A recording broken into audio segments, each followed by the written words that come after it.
Hi, my name is Ralph Harris. I'm the military guy. I'm commander of VFW Post 423 in Ann Arbor, Michigan.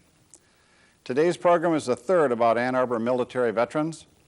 The first was about D-Day in World War II. The second was about the Korean War, and today's program is about the Vietnam War. Today's guests are John Kinsinger from Ann Arbor. He served in the United States Army. Over here we have Randy Johnson from Dexter. He served in the United States Army. And Bob London here from Saline, Michigan, and he served in the United States Marines, and he'll make sure that you know about that. Before our guests tell us about their roles in Vietnam, I would like to share a few historical facts about that war. In 1946, Vietnam was declared a free state under French control, and Chinese nationalist troops who were occupying Vietnam at the time moved north back to China. In 1947, Vietnam became an associated state within the French Union. In 1950, Ho Chi Minh declared the formation of the Democratic Republic of Vietnam and claimed to be the only legal government. The British and the United States governments recognized a rival to Ho Chi Minh, and military fighting erupted between French troops and Ho Chi Minh's forces. In the meantime, of course, China became a communist state, and they assisted Ho Chi Minh's forces in the fighting. In 1954, the French lost a major battle at Dien Bien Phu in what became known as North Vietnam. In 1955, French troops moved to South Vietnam along with the forces of liberty and people who believed in freedom. In 1962, the United States sent supplies to the French and the people fighting for freedom. In 1963, the United States sent military advisors to help the South Vietnam troops defend their territory, which were recently organized. In 1964, North Vietnamese patrol boats attacked the United States destroyer Maddox. The United States retaliated and had bombing raids on North Vietnam. In 1965, the first combat troops, Marines, entered Vietnam at Da Nang, and the great American buildup of combat troops began. In 1973, the last American troops left on March the 29th after a slow withdrawal from Vietnam. And in 1975, President Gerald Ford declared that the war was finished. Now, a few facts. Over 3 million United States Armed Service personnel served in Vietnam. Over 57,000 Americans died. The United States forces were never defeated in a major battle. As a matter of fact, the war ended in a political agreement over 2 years after the United States forces left. Now I'd like to get to our guests here a little bit. John, tell us a little about yourself. You know, where's your hometown, schools you go to, spouse, children, grandkids, anything that you think is important? Thank you, Ralph. I was raised in Belleville, Michigan. I went to Belleville High School, graduated in 1964. And it was, I started working at the Ford Motor Company. Didn't really think myself as being draftable, just because I didn't know anyone who had been drafted. And in February of 1966, I received my call to do my duty for my nation. That was in February of 66, and it was in October of excuse me, John, you were drafted? I was drafted. Okay. And in October of 1966, after much extensive training in radio work, I was sent to Vietnam. In Vietnam, I thought I was going to be in a signal unit, in an air-conditioned radio teletype thing that I'd been trained in, but as it turned out, my primary MOS was a radio operator, and they needed radio operators in the 1st Cavalry Division, and I was sent to An Khê, which is in the Central Highlands. John, now we'll get to that in just a second about your job and what you were doing there, but do you have a wife? Personal information. I have a wonderful wife of I know that. She's a wonderful 20 lady. years. Kids? I have a son who is 16. He's a student at Pioneer High School. Okay. And very proud of both of them. Let's move on to Randy. Randy, how about you? Where's your hometown? Where'd you go to school? Married, unmarried? I was born and raised in Pike County, Kentucky. My father was a coal miner. Kentucky. My parents moved to Michigan in 1966. I finished high school at Ann Arbor Pioneer. I was drafted in 1967 in October. I'm divorced. I have 2 children, 7 grandkids. I was born in West Virginia, and we said West by God, Virginia, and I know where I'm from, it's Kentucky, not Kentucky. Right? Right. All right. How about you, Bob? Tell us a little about your background. Went to school in Milan, grew up in Milan, and played sports there. Graduated in '64. And No, wait a minute. You were a lineman, I'll bet. no, I was a lot lighter than this. Oh, you were a halfback? I was a fullback. All right. And went over to Rossmanville Ford plant, and I stood there waiting to get a chance to get a job there. And the bell rung, and these guys come out of there sweating and everything. I told myself, I'm not going in there, and I went down to the Marine Corps recruiter and signed up. So you went to Vietnam and sweated. And I went, yeah. I went down there and signed up and left in September, and well, Okay. May, I think it was May, we were one of the guys that made, May of '65, made that beach landing there in Da Nang, Yeah, around there. which we just Yeah. mentioned. Yep. John, how old were you when you went to Nam? I was 20 years old when 20 years and 3 How old months. were you when you came out of there? I was just a year later. I was 21. That's enough. How about you, Randy? I was 18. I was 18? 19 when I came home. Okay, and how old were you? 19. Okay, how about you, Bob? When I went there, I was 20. When I got out, I was 23. Yeah. And your unit, John, I know you're a radio operator. Is that true? Yes, radio operator with 2nd Battalion, 7th Cavalry, 1st Cavalry Division. Carry on. And Randy, I know you were a tunnel rat, but what was your unit? Yeah, I knew you I were was in the with 1st Cav, right? A Company, 2nd of the 7th Cav, which is also Custer's Cav, and it was his battalion also. As a matter of He fact, was the in two of you were in the headquarters. same battalion, right? Yes, he was on the headquarters, Right. 2-7. Did you know each other at the time? No, he was there a year before I Battalions was. are pretty big. There's 4 companies in a battalion, right? And there's I was there a 100 year before him. Oh, and a year before. How about you, Bob?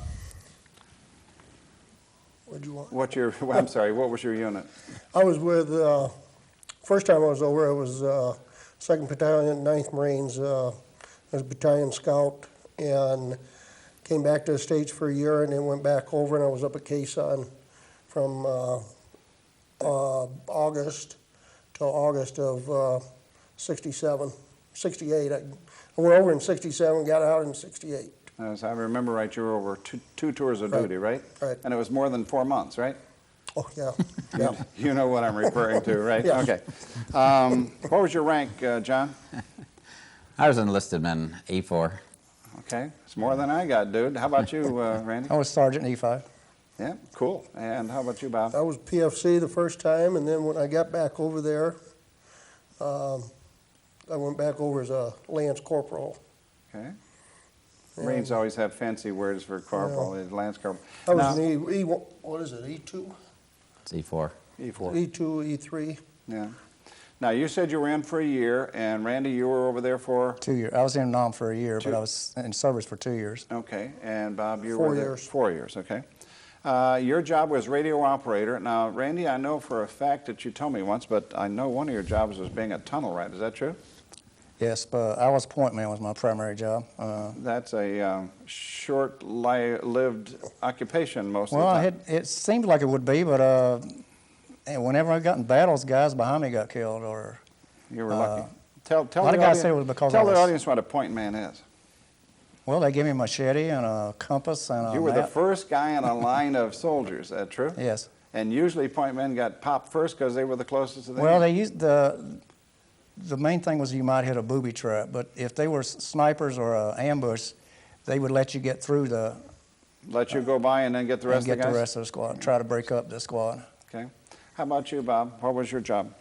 I was, like I said, the first time I was over, I was battalion scout, and like Randy, I was either the first guy or second, third guy. And those booby traps he was talking about, I caught one in the ankle as a third guy. Yeah. What happened to your ankle? What kind of a wound was it? Luckily, it went right between my ankle bone and my Achilles tendon. Was it a shrapnel? Piece of shrapnel, Piece yeah. of shrapnel from a mine? Well, Something. a booby trap, yeah. Who knows? Okay. How about you, John? Now, I know that you weren't at the point of the spear, as they say, up where the people, my wife would say a shooting guy. But in your case, the audience should know that it takes anywhere from 7 to 10 guys to back up everybody who is up there where the shooting's going on. And if you don't have those guys, you're in trouble. I know in our last show with Korea, I failed to mention that, oh, sugar, he's the big guy in our honor guard. Tom Ernst. Yeah, Tom Ernst. Tom Ernst wasn't up the shooting, but he was making sure that the planes went up to bomb and strafe and take care of the people who were on the front lines. And Betty Dove, of course, was in a hospital unit. Fortunately, they never reached anything, so it's a very important thing. But how about missions now? Do you want to speak about any of that, John, about the things that you were doing? Ralph, you know, I just happened to bring a photograph here. Well, I know, but that doesn't have anything to do with your job, but it's a wonderful my little... job. Aw.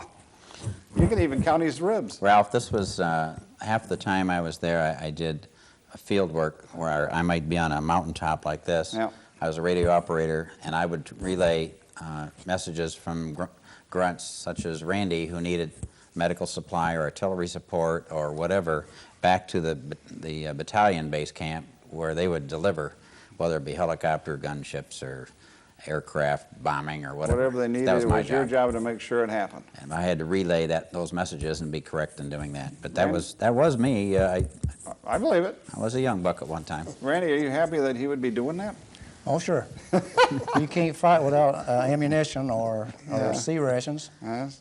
Now, describe some of your missions, Randy. Do you remember any in particular? Most of ours were of two choices. They were recon or search and destroy missions. And recon stands for reconnaissance. Well, sometimes we go out to check enemy movement, and we weren't supposed to make contact with the enemy so that they didn't know we were in the area. You wanted to get information. Sometimes for bombing raids or whatever. Yeah. And then search and destroy, we would know there would be an enemy objective, and our mission was to go And check some it of out. those times, because, don't be offended here, but you're short or smaller, you were invited to go underground into enemy tunnels. Is that true? And that's where the nickname Tunnel Rat comes from? Yes. I don't think I would like to crawl underground in a small tunnel. It was scary. I would hope so. The first time I did it was when I was stripping down, because they want you to go in, you don't go in your clothes because it's muddy and stuff down there. So we would strip naked and take a 45 or 38, whichever they had. You were one of the first foxy Frenchmen. And but anyway, the guys were watching me as I was getting ready to go in this tunnel, and I felt like I was doing something really good. I was scared, I was shaking, but I didn't want them to know that. So that gave me courage to crawl in a tunnel. They'd have to give me some gin. How about you, Bob? Describe some of your missions. Well, most of it was patrolling around our main base, going out to the villages, seeing if there was anything we could do out there, help. We got in some firefights. Now, you were under siege at Khe Sanh for how many days? I think it was like 78 days. And the commies, if I remember right, they were hoping to make Khe Sanh another Dien Bien Phu and defeat us, and we would go home, right? Wipe us all out, yes. And wipe us, and it didn't happen. Right. It did not happen. They dropped B-52s closest they ever dropped to any troops in any wars. Did the from ground what they shake? told us. Well, I tell you what, there was, I can't even explain the sound of those bombs coming down through there. I've We heard. thought we were history. I heard those things can be a mile away, and you still think you're dead. John, did you see any enemy soldiers up close? No, I didn't. See any dead ones up close? Well, I shouldn't say I didn't see any. Some of my missions that I was on were day missions where I would fly out with an infantry company, and we'd go into a landing zone, and I would set up my radio in the landing zone, and then they would spread out from that landing zone and do their search and destroy. And the most memorable time that I had over there, I don't want to say memorable, but the one that sticks in my mind the most, and it's come up lately in Iraq? TV coverage, about how bad our troops are. And I like to go back to like John Kerry's comments about how bad our troops were in Vietnam. But the most classic example of what troops are really like are, I got a radio call, our guys, 100 yards away were ambushed, and there was a lot of fire going on, and 20 minutes later, 3 or 4 of our troopers were bringing in this VC, Viet Cong, who had ambushed them, and That's an enemy guy. And he had opened up with an automatic weapon on our patrol as they were going by. They returned fire, and then only to find out that it was a young boy about 10 or 11 years old, and here our medics were working very hard. Treating him, trying to save his life. We flew medevac right into the landing zone there and picked him up and sent him off. Our troops were trying to save his life. Let me help a little bit, goes John. against. I know you, and I think I can help you out a little bit here. You're not particularly happy with the way the press reports military action in Vietnam, much less Iraq. Is that true? And we know, Absolutely. guys, we send things to people in Iraq. Absolutely. We send lots of things to guys in Iraq for that reason. Randy, did you see any enemy soldiers up close? Oh yes, I had 2 confirmed kills, and I had a trophy which was an AK-47 that was. Could you bring that home? Well, I could, but my mail clerk de-roasted before I did, and he took it. You know, World War II guys would get stuff and try to get it back, and sometimes they never made it back because they got stolen, and in other cases they Well, were yeah, because I was still out in the field, I couldn't hump it out in the jungle, so I put it in the rear and tagged hump it, you mean bring it out? Right. We don't want to offend anybody. No. How about you, Bob? Yeah, we saw some and saw some that were dead. Saw some quite a ways off. The one firefight we got in, we saw them coming up behind us. They were, I don't know, 800-900 yards off, and cranked the elevation up on the rifle and took a shot, and one of them fell, and everybody else went down out of the way. It was just a lucky shot. As long as they stopped coming. Lucky shot, and they went into the bush, and we never saw them again. Okay. John, were you like a typical young person? Somebody else might be killed, but not you, but did you think you would survive? Did you have that confidence that everybody has when they're 20, everybody else will die, but I'll find a way out? Ralph, in the last 20 years, I've been very close to Vietnam veterans because I'm currently the president of the Washtenaw County Vietnam Veterans of America. 310. I have Chapter 310. And I think most guys who go into an area of combat like that go through the same thing. In the first weeks, first months, it's all new and you're all tense and you're trying to make sure you don't screw up and you're trying to learn because whatever you learn might save your life. And then you tend to go through a period, maybe it's 6 or 8 months, where you're sort of numb. You go through the job, you do your job, and then you start to get close to the end, and then you start getting worried about, gee, I've almost made it, and I don't want to screw up. I don't want to have, you tend to be even more careful than you ever were because I might get home. Yeah. But during that middle term, it's like, I don't know if I'm going home or not, so I'm just going to do my job. And how about you, Randy? Did you figure you'd make it, or didn't you worry about it? Well, yeah, my mom sent me a testament and told me to read a chapter a day, and because I'd written her a letter and I told her about how bad it was, and I shouldn't have done that, I guess. But she told me not to worry about dying. My days were numbered as a hair on my head, and the Lord knows when I was coming home, so I shouldn't worry about it. So you got comfort there from Mom. Yes, I did. How about you, Bob? Did a lot of praying. And, Must have worked. You're here. Yeah, it was an experience. Okay. John, were you ever wounded or get close to getting wounded? Did any shell explode in area or anything like that? Or bullets whiz by? Thank God. You were a lucky man. I didn't, there were times when, who knows if they were flying by or not, because when you're going into a landing zone, machine guns are firing on helicopters, just going in, there's just all kinds of noise, All you're doing is saying, okay, I got to do my job, So whether there's return fire or not, who knows? I wasn't firing. How about you, Randy? Yeah, December 4th, '68, my whole squad was wiped out. I was walking point. Oh, wait a minute. How many guys are in a squad for the audience? There's normally 10, but we were very seldom at full strength. We're usually about 8 guys, 8 or 9 guys. And how many guys died out of that 8? 4. And you were part. 3 guys wounded, and I was the only one that wasn't hit. But I was a point man, and I came up on a trail, and I reported to my squad leader, and he told me to move ahead about 30 yards so he could come abreast of the trail. And he got on the radio back to the lieutenant, and he told him, the platoon leader, that there was a trail there, and the lieutenant says, well, go down about 30 yards and check it out. Yeah. Well, instead of letting me lead the squad down, the squad leader started walking down, and he walked into an ambush. And we got hit with tear gas and B-40 rockets and small arms fire. That was a lucky day for you. How about you, Bob?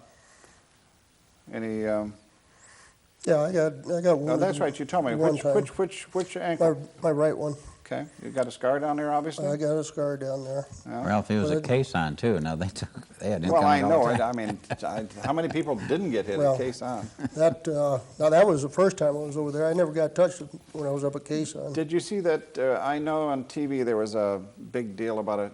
I'm sure there was more than one, but I always remember back in that time they showed a transport coming in and it got hit and it landed and blew up. That was right out in front of our bunkers. That wouldn't have been any fun. Unfortunately, well, I guess fortunately, I was over in Hawaii at the time on R&R. Okay. And John, how? Wait a minute. Hawaii? Oh, no. R&R? Oh, Yeah. R&R? Well, You were single? I just wanted to go. Young any ladies? place. Sand? That was the only place open. Oh, and you had lots of Coca-Cola? Anyway, now, John, what were your feelings or emotions during these dangerous situations?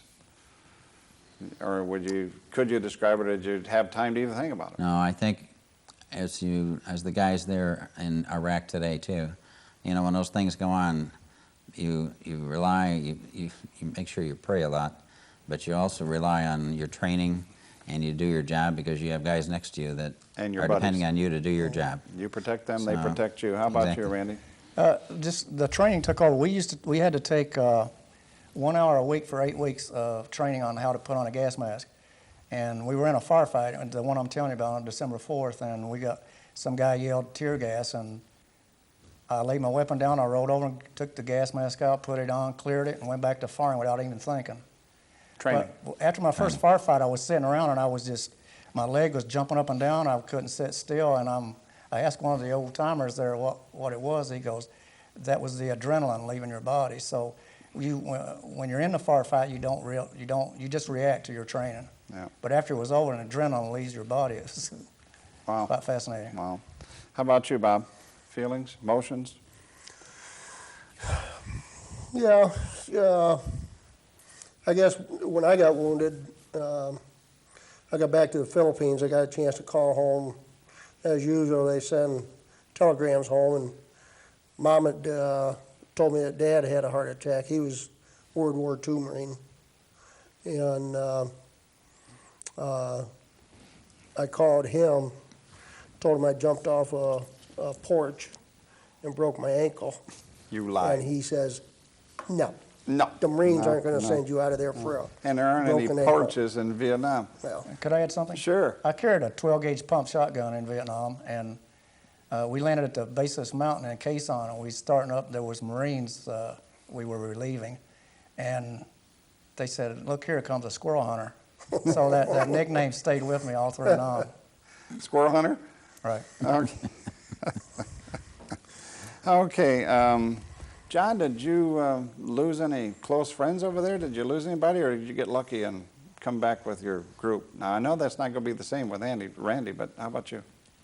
I was very fortunate. I was, the year that I was there, our battalion was in a province that had no contact with any North Vietnamese regulars.